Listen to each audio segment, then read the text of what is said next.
Good afternoon, folks, and welcome to this month's ASQ Lean Enterprise Division webinar.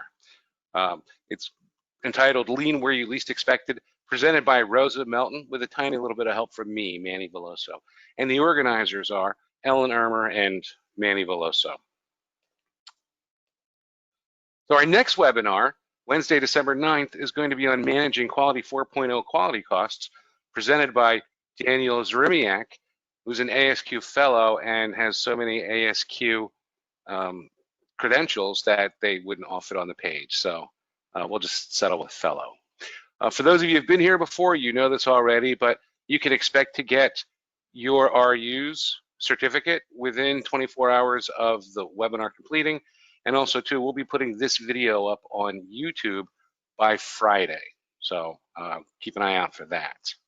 If you want to ask a question, here's how you would do that. This is what I call the GoToWebinar control panel, the gray background with the white lettering. You can see here questions. We also have some handouts, so take a look at the handout section as well. Feel free to chat your questions. It's a little bit easier for me to keep track of them and see what's going on. So I'd like to now introduce our speaker, Rosa Melton. She is the Continuous Improvement Leader at DC Fabricators, who is a supplier to the U.S. Navy. She has personally spearheaded many CI initiatives and completed projects in support of this nation's defense. And on today, November 11th, we thank her and all the people for Veterans Day, all the people who have served in our nation's military in the U.S. So thank you for that. Rosa has over 20 years of experience in a wide range of industries and professions, ranging from real estate to sales to business owner. But the key thread in all of her experiences, whatever she's done, is a commitment to continuous improvement and really satisfying customers, both internal and external. She is, I find her to be at least a knowledgeable and engaging presenter, and she spends a lot of her time coaching others through project and leadership development. Welcome, everyone, to Lean Where You Least Expected. We're happy to have you here. I'd like to introduce myself. I'm Rosa Melton, and I am the Continuous Improvement Leader at DC Fabricators, Inc. I have worked in many different industries throughout my career, most recently in manufacturing, my first stint at it. But regardless of the industry or position I held, I've always been looking for ways to make things better, both for internal and external customers. I hope you enjoy today's webinar. And I'm Manny Veloso of CI Consulting Services. And like so many people here on this webinar, I've been a CI person or a CI guy really for most of my career. In fact, I started off in Lean, got pretty good with that with a Fortune 500 company. And when I was stationed in Asia for a few years, I got involved in Six Sigma. So what that really means is, folks, that at cocktail parties, I can bore people on 2 topics, not just one. And as it turns out, my fall calendar is fairly open. So if you've got any soirees planned, feel free to invite me. I probably have availability. Okay, so just some housekeeping here. Please note that during the presentation, all mics will be on mute. And as the people present, please post your questions to the chat feature. We will have a Q&A session at the end. And also, too, file transfer. If you look at the handouts, we have two handouts there. One of them is a listing of the links that we're going to be talking about in this presentation, and also a copy of the June 2020 ASQ Lean Enterprise Division e-zine, really high quality publication, and we're going to be talking about that a little bit later on. So first off, let's get involved in some poll questions, and you should be seeing it, okay? Really what we want to know is, why are you attending this webinar, okay? And you can choose one or more than one. Perhaps you know nothing about the topic and want to learn more. Maybe you know something and are just hoping to pick up 1 or 2 little tidbits. It's always possible that you're trying to support one of the presenters here. Possibly you need RUs. Or, hey, it's a free event during lunchtime and hey, there's nothing new going on. So, okay, I'm going to give you guys a little bit more time. We're about 30 seconds in right now, and we're about 2/3 voted. So what I'm going to do, give you guys a little bit more time. We have a lot to talk about today, so I'm not going to give you as much time as you might like. But there, we're at 80% right now, so I'm going to close. Surprisingly, looks like the vast majority of people know something about the topic and are trying to pick up some more things. And I can almost promise you that no matter who you are or what your expertise level is, that you will learn something. This will not be a wasted hour. You will learn something. Our participants are from so that we can perhaps tailor some of the examples a little bit more exact. You know, I don't want to talk about real estate if everybody's from manufacturing, for instance, or banking if everybody's from healthcare. So, okay, probably unsurprisingly, we have quite a spread. A good chunk, and certainly A is what I might expect: manufacturing, construction, transportation, warehousing, logistics, those sorts of things. So, all right, I'm going to close this and then show you guys the results. And here are the results. As you can see, just about 2/3 of people are from option A, manufacturing, construction, transportation, and warehousing. We do have a number of government, public administration, education, nonprofits, and then some number of healthcare, health systems. About 15% were others, and that was about 80. Was over 80% of the people voting. So, okay, so why are we going to talk about this topic? I'm going to let Rosa fill you in on some of that. Thank you, Manny. We chose this topic because traditionally lean is associated with continuous improvement in manufacturing environments. But when lean thinking is applied to other areas of life, both personal and professional, the effects will absolutely surprise you. Gaps and opportunities are everywhere. Sometimes they're just not as visibly obvious as they are in a physical manufacturing process. And of course, setting a personal lean example promotes engagement, team spirit, and it really empowers those people that you interact with to continuously improve. The question you need to ask yourself, what can you do to make things better? Okay, so let's talk for a moment about the objectives of this webinar. We want to use lean thinking to identify hidden processes, and Rosa will talk a little bit about what those hidden processes are. We want to understand how lean thinking can impact flow in a transactional chain, and how do we engage others in improvement planning and implementation. And the focus of this webinar is really about things that you can do, regardless of where your organization is or is not on their lean journey. So that's the point here. Part of what we're trying to do is work smarter, not harder. And in fact, early in my career, I had a manager who constantly told me, Manny, you know, learn to work smarter, not harder. And I had no way of knowing what that actually meant. How did I know when I was working smarter?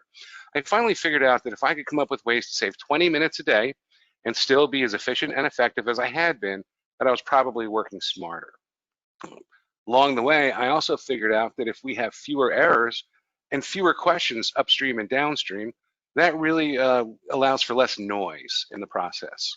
And that's also an indication that people are working smarter and not harder. So I'm going to have Rosa talk a little bit about hidden processes. Thank you, Manny. What I call hidden processes are basically things that I consider small parts of the whole, things that you can do personally. We tend to look at projects or opportunities, anything we do, and look at the big picture. You know, this is where we want to be, and that's great, future state, but you got to start somewhere. And there are so many things that you can do yourself that have nothing to do with getting funding or getting approvals and so on. I call them just do it. Things that you can do on your own that are just going to make a difference, not only to you, but to the people before and after you in the process. As opposed to, for example, Kaizen events, which include a group of people. Obviously, you have to collaborate, you have to work as a team. Or full-blown projects where you need management approval and you've got to get, you know, money and funding provided. And it takes a long time. There's a lot of different steps and a lot of different areas to cover. The just do it's are things that you can do every single day that make not only your life easier, but the lives of those that you interact with in business or in personal life.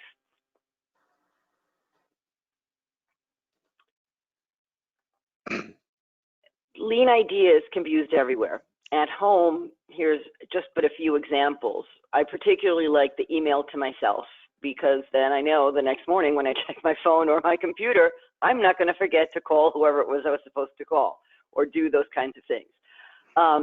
Another one that I use at home religiously now is the 2-bin system, a classic lean tool. And it all started because I kept running out of cat litter. Now, of course, using Amazon Subscribe and Save, they're wonderful. Things come when they're supposed to come. I don't run out. I don't have to think about it. I know what I'm going to spend. Yes, it takes a little bit of research up front. It wasn't terrible. But now I don't think about all those silly things, and I certainly don't find myself running out to the store, you know, at 10:30 at night because I ran out of something. Point of use, you name it. Take any lean principle and think about your life, your home, and you'll find that you can find a place for it. Manny, why don't you tell us about computer ideas? I'd love to, actually. There's lots of things that you could do on the computer. In some organizations, they don't have a mechanism for booking computer rooms. Okay, and has it ever happened to you that you had a meeting, perhaps scheduled for a certain time, and you found somebody else in there, maybe talking to a supplier or a customer, and you had to leave even though you had it reserved? People just aren't respecting the reservations. Likewise, email subject line should apply to the topic at hand, not just, hey, Jody, thought for the day. Crazy. Now, when it comes to multiple screens, I think this is a great one. I personally have 3 screens. I have one on my laptop and I have 2 external monitors. And well, I don't use all 3 of them all the time. When I'm doing certain things, especially hosting webinars like I do quite frequently, I'm using all of them as we speak right now. There's lots of keyboard shortcuts, and we're going to talk a little bit about those in the appendix. We've got some links there for you to check some out. Rosa's going to talk a little bit about folder shortcuts. We could talk about quick access or pinning commonly used files and folders where you need. Or there's my personal favorite, right? I'm sure that just about everybody is aware of Control-C and Control-V to copy and paste. But are you familiar with Windows-V? The Windows key is that one that's probably on the left side of your keyboard that you really have no idea what it's for. It's got that Windows logo on it. Okay, well, actually, Windows-V opens up the copy and paste clipboard so that you're not just accessing the last thing you copied. You can access, there's a list of maybe 20 items, the last 20 items that are still there. So if you find yourself copying and pasting a bunch of different fields from one place into another, all you have to do is copy them once, and then you can just Windows-V and then select the one you want and just paste, paste, paste. Really can save a lot of time, depending on what you're doing. The one thing I do want to say too about the home piece is that one of the handouts that we gave you was the June 2020 ASQ Lean Enterprise Division e-zine 28. There's an article called A Lean Process Saves Money and Time at the Grocery Store.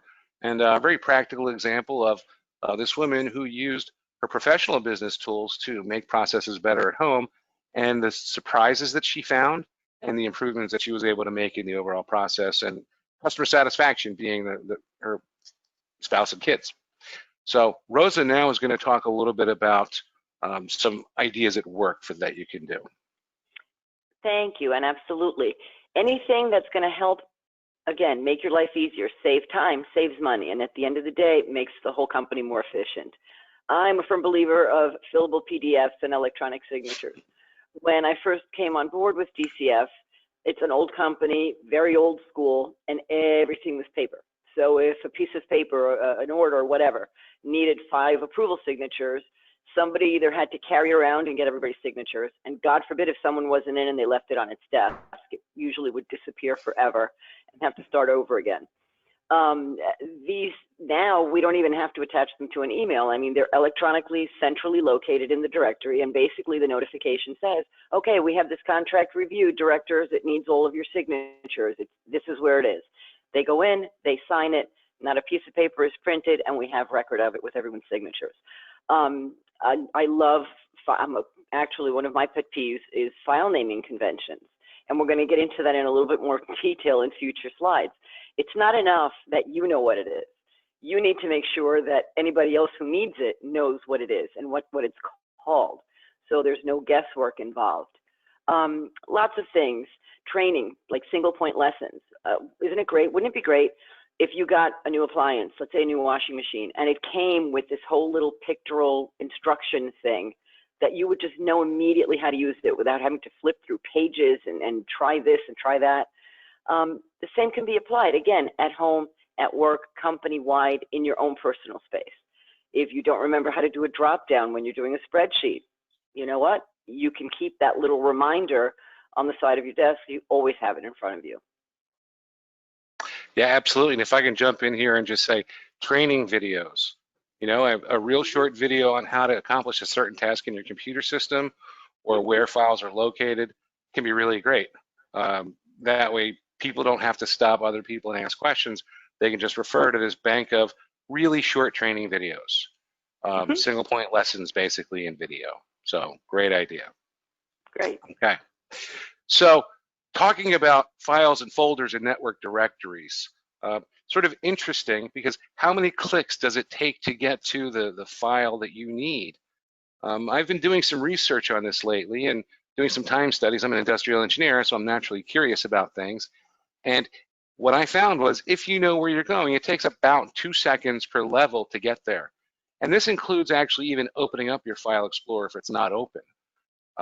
What I found was that typically, based on analysis of how far I went and talking to some other people, 5 or 6 levels deep is pretty typical. So you're talking about 10 to 12 seconds or more if you know where you're going. Okay, if you look at the screenshot here, in this case, this was me. It was 9 levels deep that I had to get to get to the presentation that I was looking for. Okay, it took me about 20 seconds, and these are my files. I'm in these on a regular basis. I know what's going on. I didn't have to stop and scan a file or folder name and open it and wait while it opens, and then is that the right one? Oh no, probably not. Really takes up more time than you would think. And so if it takes 30 seconds to go 8, 9, 10 levels deep, and you're doing this 20 times a day, well, if you do the math, you're talking about 600 seconds, 10 minutes. All right, just by using folder shortcuts, you'll be able to claim half of the 20 minutes a day that we're looking for if we're working smarter. So now Rosa's going to talk a little bit more about folders and files. As I said before, I'm a stickler for naming conventions. And these are examples of actual folders that I found throughout our company directive. Like what exactly are scans 18, 10, 20? And what is 4 jacks? First of all, which jack? We have a couple of them. I think we all do things that make sense to us at the moment. And what we really need to understand is the people before us and the people after us, upstream and downstream. If you're going to keep something in a folder that says for Jack, either Jack has to really be a mind reader or you really need to be a little bit more specific. Now, who owns the folders? How do you enforce naming conventions? That I don't have answers for you, of course. It's going to have to do with what you're keeping, where you're keeping it, and what the information is. But understand that the easier you make it for everyone who has to access information, the better the job's going to be. Less questions are asked, less time is wasted. And you know very well that if you can't find what you're looking for, at least it is for me, I tend to put it off to the side and go on to the next thing. Not a great way to do business. Absolutely. Here, why don't you tell us a little bit about these additional ideas here? Oh, please. Wonderful. How great would it be in the morning if you didn't have to worry about rummaging through the bottom of your closet for your shoes or, going over all kinds of things to find a shirt or a blouse, right? It's all there for you. Less time to think about it. No worry about it. How great would it be if you needed the 4th binder from the left and you could tell immediately that it was missing because the diagonal stripe was broken, right? The top left picture is actually an example of what we were talking about before, which is just an on-point or an on-point learning system. This comes from a manufacturer that I'm familiar with, and he's got this in front of all of his machines. And yes, it's a great reminder for folks that don't use the same machine over and over, but think about the new guy, okay? He got training yesterday. Now he's put in front of the machine. He doesn't know what to do. There it is. No harm, no foul. I am a lover of any kind of computer program or system or spreadsheet or whatever that you can set up where you have foolproof boxes. Do a drop down. They can't enter the wrong information, okay? Again, these are all tiny little things that don't require a ton of money, a ton of approvals. These are all things that you can do in your own world. And I have a saying that activity breeds activity. You get yourself together and efficient, and the people who interact with you are going to get it too. And all of a sudden, it starts to grow. And that's the way to move it, the way to make a culture change. Here, Rose, I think this is one of your directories here, this nested directory. It is. This is actually one of mine. Among other hats, I also wear the social director hat.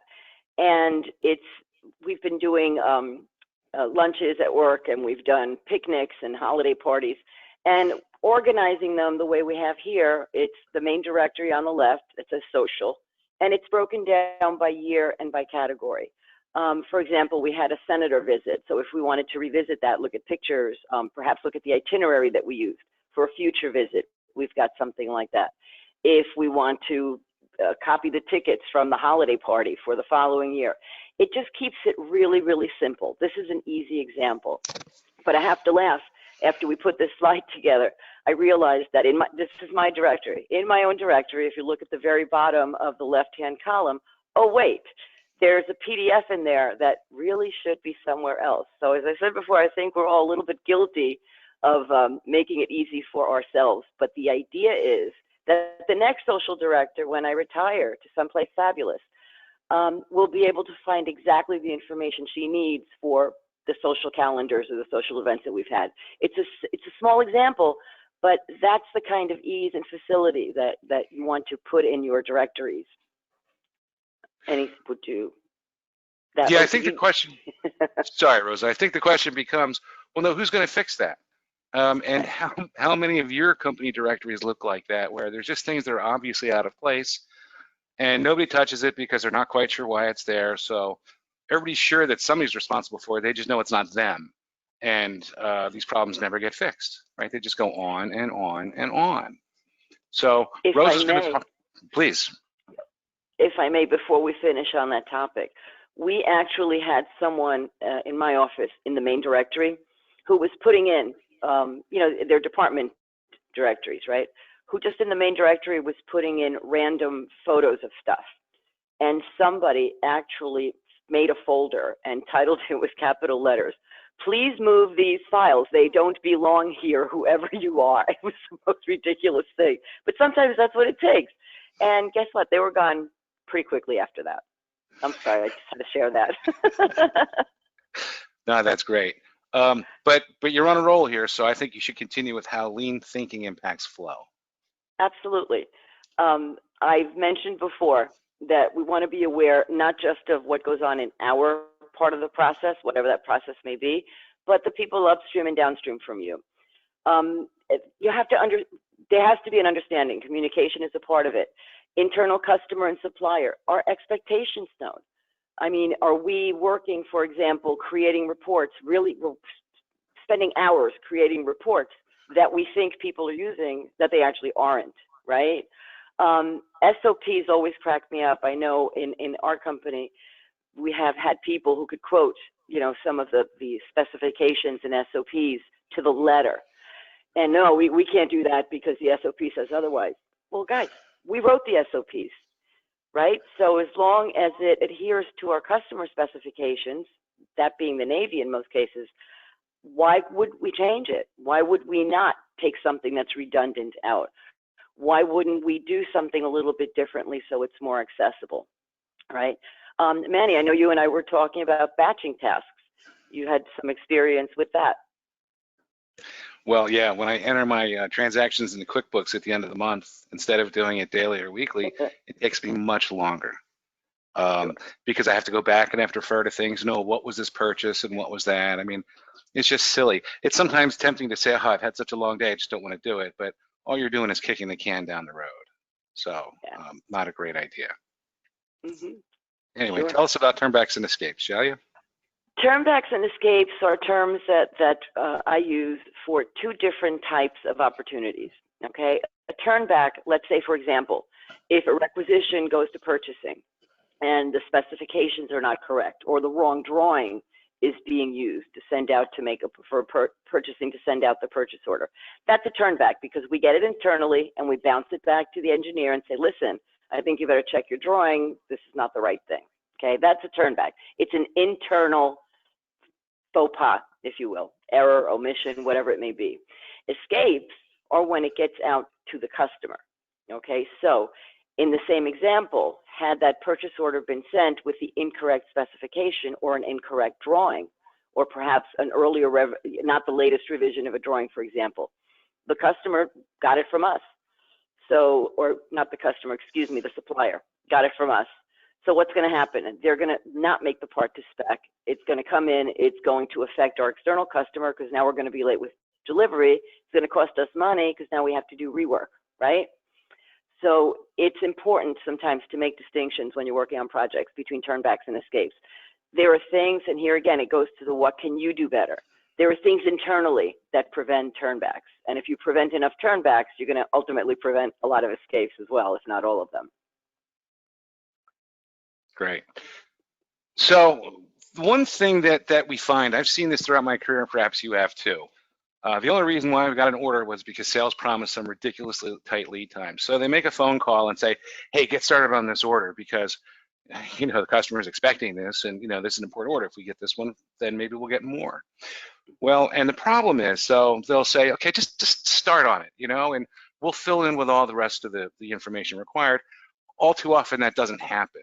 And it's the people at the end of the process who are left holding the bag, so to speak, right? I mean, okay, what are my inspection criteria? What are my shipping criteria? Who do I bill the shipping to? Okay, that really, it all adds up. Sure, the product's made, but until the product's in the customer's hands, the job still isn't complete. So lack of documentation can stop your process dead in the water. And it's always better to capture it up front. And here are some examples. Here, I'm not going to read them to you.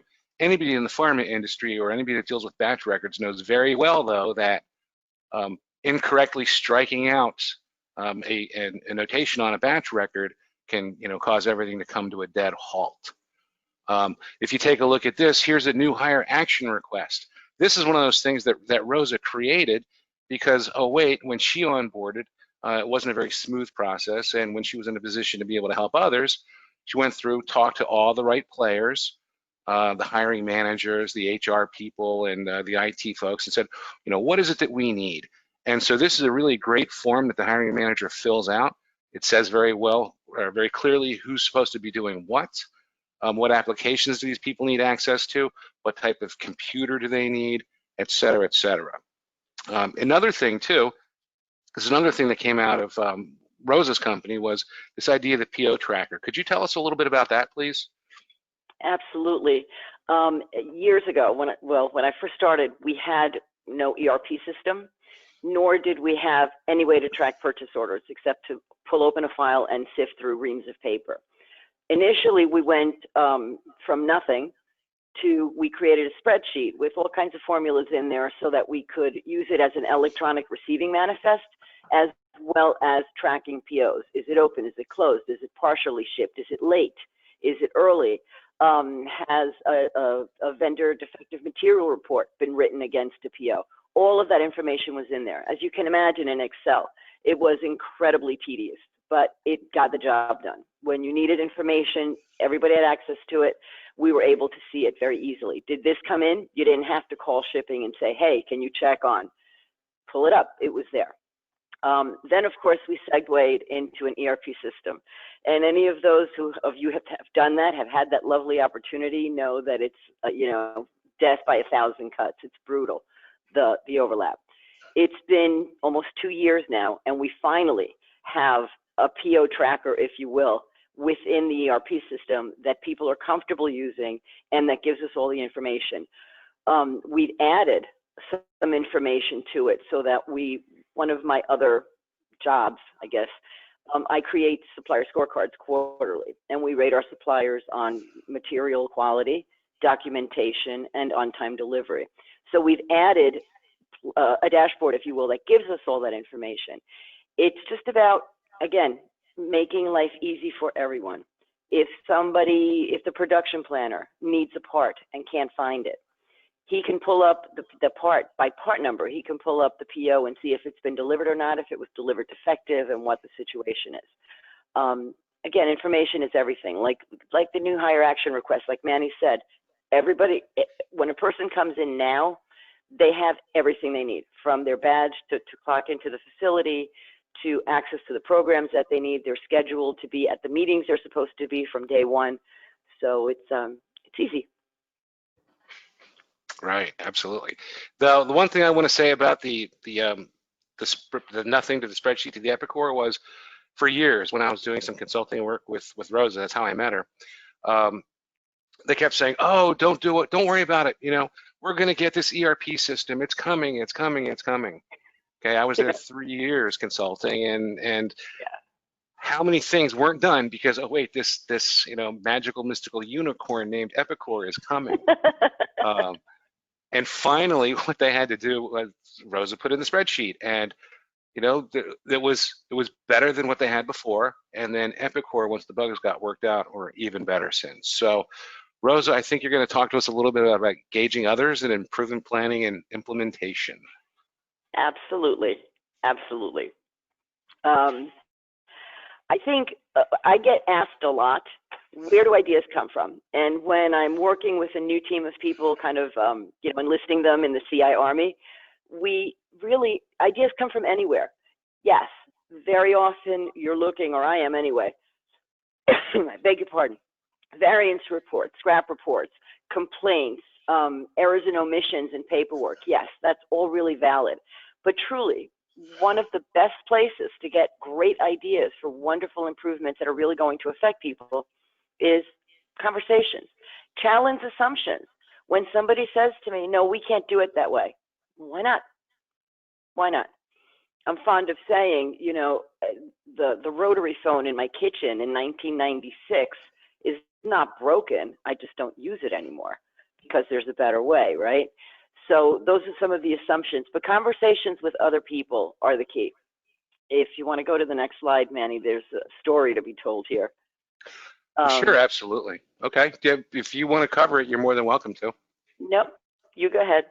Okay, so really what we've done is we've come up with some simple questions that you can use to ask anybody to engage them in improvement planning and implementation, and it's going to follow like this. First question is, wouldn't it be great if we could? And this is really what sets up the future state, if you will, the target condition. Wouldn't it be great if we could set up in half the time that we do? Wouldn't it be great if we could complete a customer application for credit in 24 hours or less? Wouldn't it be great if we could turn around a quote for an RFQ in 4 hours or less? So this is where the ideas. Please do. Can I stop you for 1 second? Absolutely. I just want folks to remember this when we come forward. We're going to go over some examples, but this is the best way to get a conversation started. Wouldn't it be great if we could? And Manny gave you a bunch of projects. I'm going to go very quickly to one incident that we had that I'm going to use as an example later on. One time in a brand new team, and we were just trying to figure out, we were looking for some really good shop projects that would save us some time. The idea was, if we could save everybody in the shop 15 minutes a day, we're ahead of the game. So I'm sitting there in a room full of guys that work in the shop, and we're talking about pet peeves and improvements and making things better. And one guy says, "Oh, you want to fix something? Fix the pallets." The whole room was like, "Oh yeah, the pallets." Who knew? Who knew? And we'll get to why. But that was a classic example of, wouldn't it be great if we could? Okay, go ahead. I'll be quiet. Thanks. Yeah, only because we've got about 20 minutes left, so we're just going to have to pick it up a bit. So once you come up with that idea for improvement, the next question is, what's keeping us from doing it today? And this is going to be how we can identify some of the obstacles that are stopping us from doing it.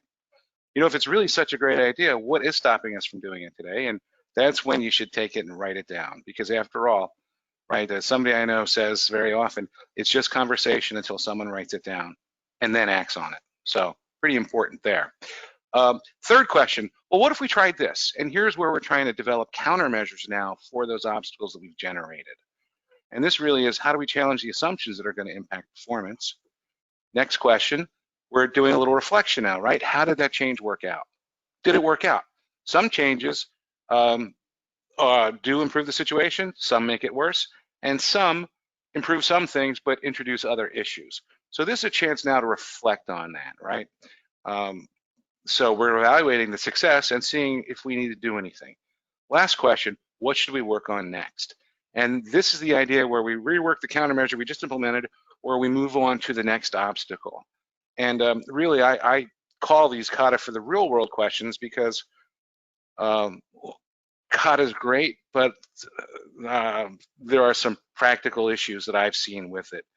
You know, among other things, people claiming they don't have enough time to work what's really a good process. So this is, you don't get quite the benefit from it, but you can walk up to anybody on the shop floor or in any operation and have this conversation with them and really start to develop some ideas for improvement. And that really, I think, is a key. Absolutely. Absolutely. I mentioned the palette project, and here you see how those questions kind of set this project into motion. Long story short, we never used standardized pallets, and the smaller equipment that we had in the shop, we had to break slats. We used the pallets that stuff was delivered on, right? Had to break slats. It was taking forever. We went through the questions, and it was very, very easy to see that this project was going to be a success. What's keeping us from doing it today, right? You can see the whole history of the pallets here. And what the really wonderful thing about this was that this project gave us an estimated savings of over $70,000 a year in terms of hours saved by guys having to really fight with these ridiculous pallets to move stuff. So to save $70,000 is one of my favorite projects. It cost DCF $575. We don't often get, you know, a great hit like that, but this is one where truly that little base hit, you know, won that game for us. Absolutely. That did a lot for the project, which again, the goal was to save time in the shop. This was one of the projects we did to do it. Right, and then there was a follow-on too with this idea of changing out empty gas bottles, which is another whole story that I'm not certain we have time for. Absolutely. So, going back to that first question, because I think that really is big. Wouldn't it be great if we could, you know, have the things that we need to do our jobs where we can find them? Okay, how about we foolproof completing forms, or, you know, knowing, right? How many times have you ever had to take a walk to find out if that somebody's on PTO?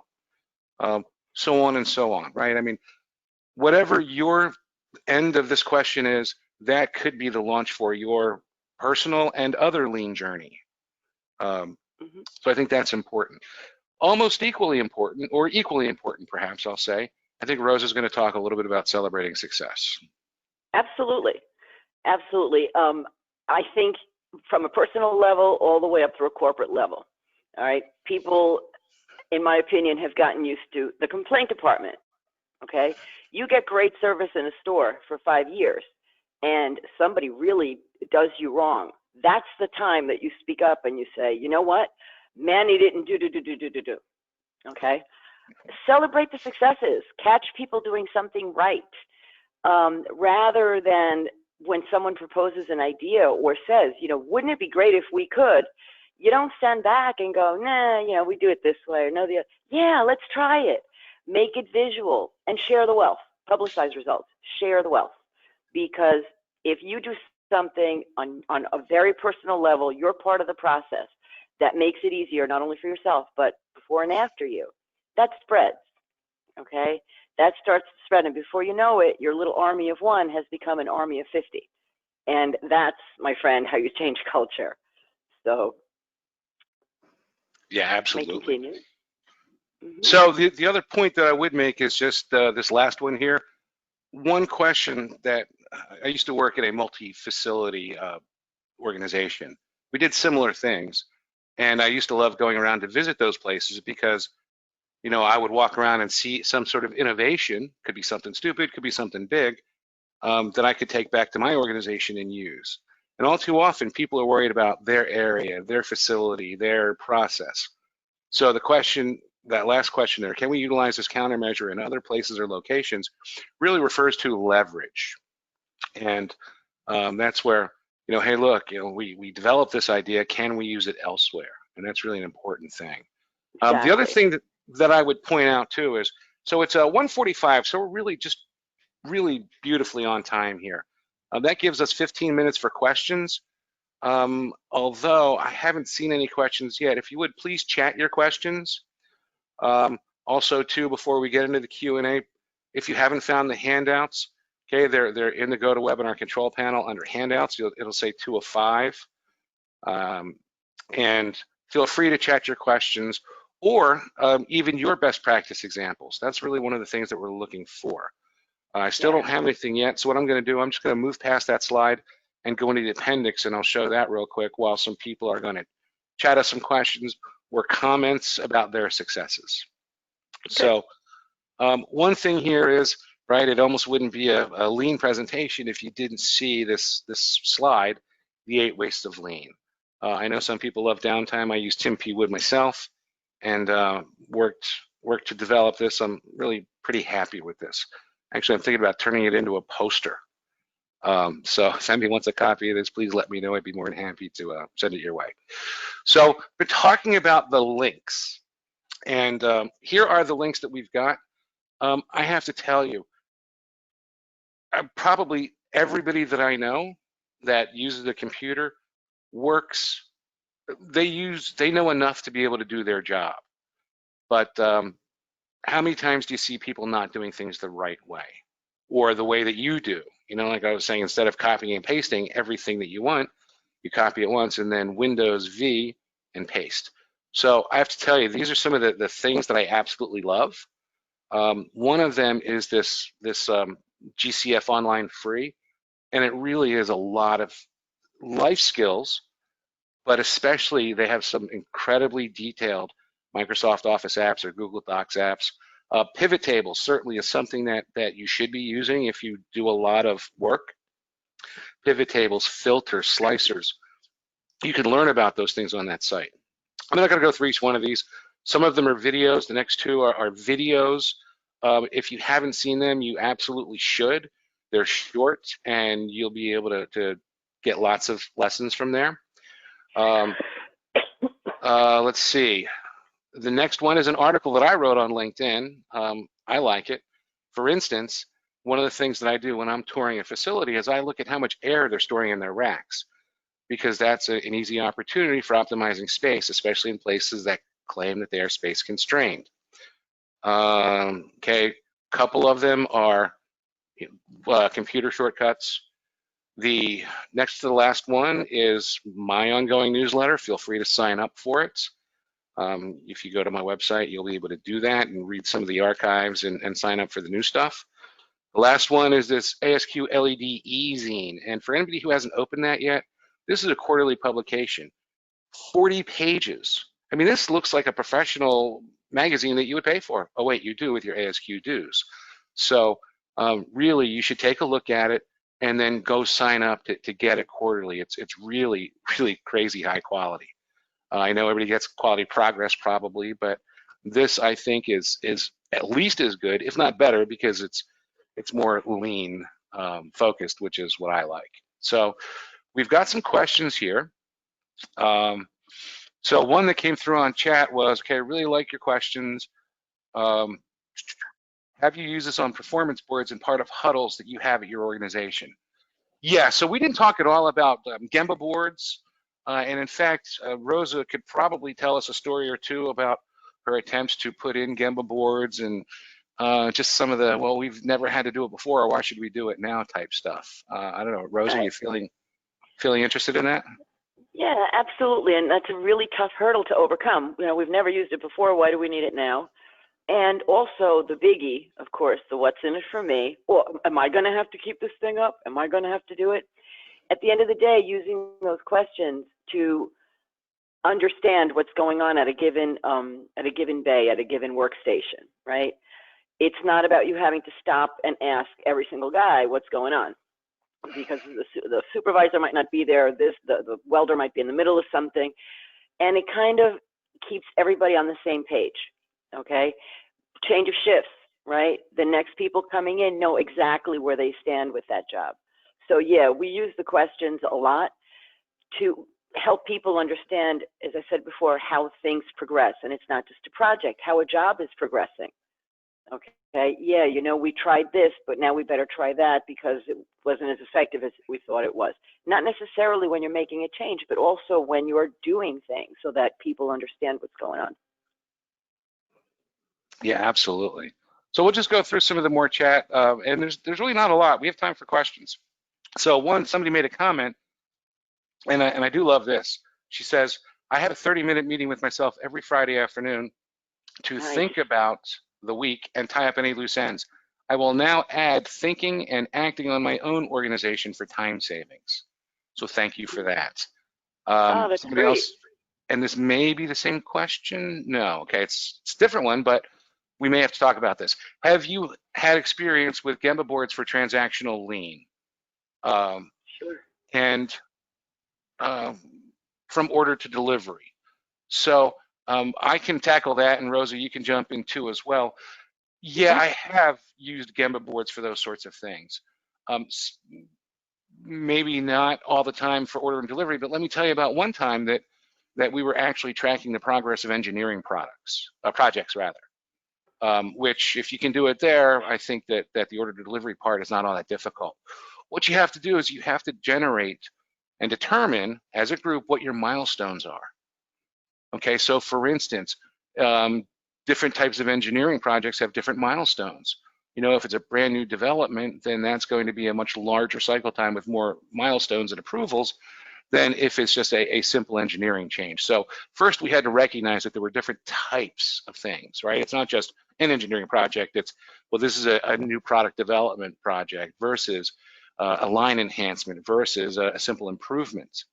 Okay, and then what are those milestones?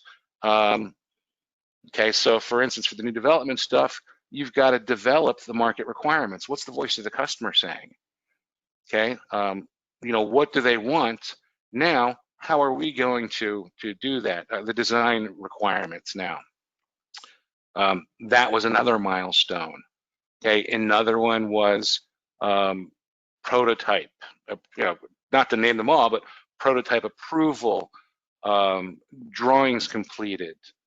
Okay, engineering change notices written or new product announcements written, you know, and so on, all the way through, not just, hey, we've got a design packet that we snuck up to the wall in the middle of the night and threw over to manufacturing engineering, but we also included in that particular case that I'm thinking of, the whole pilot and implementation, and actually, in fact, an engineering project wasn't considered until it had been built in 3 separate times. Okay, the thinking that, you know, we run some stuff through, we find lots of issues, we run it through again, we find some more issues. After the 3rd time, the expectation was that this project is clean and now engineering can walk away from it. But they couldn't walk away until it had been run 3 times. And what you do then, so you define your milestones. I spent a lot of time talking about that. You define your milestones, and then, well, what is the expected time for this project to get from milestone B to milestone C? You write it down and you start tracking progress against it. Now, that you don't start administering beatings for people not making that milestone. What you do is you say, okay, we missed the milestone, right? So let's do an after action review. Why? Why did we miss that? Was the estimate too good? Did we not take all the complications into consideration? And through that feedback process, I mean, this takes time, and this actually is really requires an organizational effort. That's why today we were trying to talk about things that you can do personally. So, but I think that's still a very good question. Please, go ahead. If I may address the question before, the young lady who's taking a half an hour of time to think about things on Friday, I think that's wonderful. And it made me think of 2 other quick tips that are a huge help on a personal level. One of them is a quad chart, which Manny, you introduced me to several years ago. And a quad chart basically has 4 sections. Okay, what did I do this week? What's coming up next week? What issues did I encounter? How am I going to deal with them? And I actually submit a quad chart to my boss every Monday. Every Friday, I take that time to, okay, what did we do this week? What didn't I get to? What was added to my plate this past week? So that I go into every week, it not only helps me kind of plan my time, but it also gives my boss a very clear picture, hopefully during review time, of exactly what I've been able to accomplish. The other thing that her comment reminded me of I love the idea that she is taking the time to think about things, hopefully about improvements, or not just what am I going to do tomorrow or the next day. We have to make the time. I think, what is it, man, that you're fond of saying? It's time to work on the business, not in the business. Okay, let's think about things that are going to improve it. And a great way to do that on a personal level. I'm not sure how many of you are familiar with standard work, but create a personal standard work. You know, the way mine is set up, it's weekly stuff, then the days are broken down to the meetings, whatever, that are consistent. But the middle is the wild card. Everything that comes up and what I need to do and what I need to change. So it really helps you keep focus, so you're not constantly putting out fires, and you're actually making the time and spending the time on things that are, you know, value added and very productive. Right. Okay. We might be able to address all the questions that are left. I'm going to certainly try to.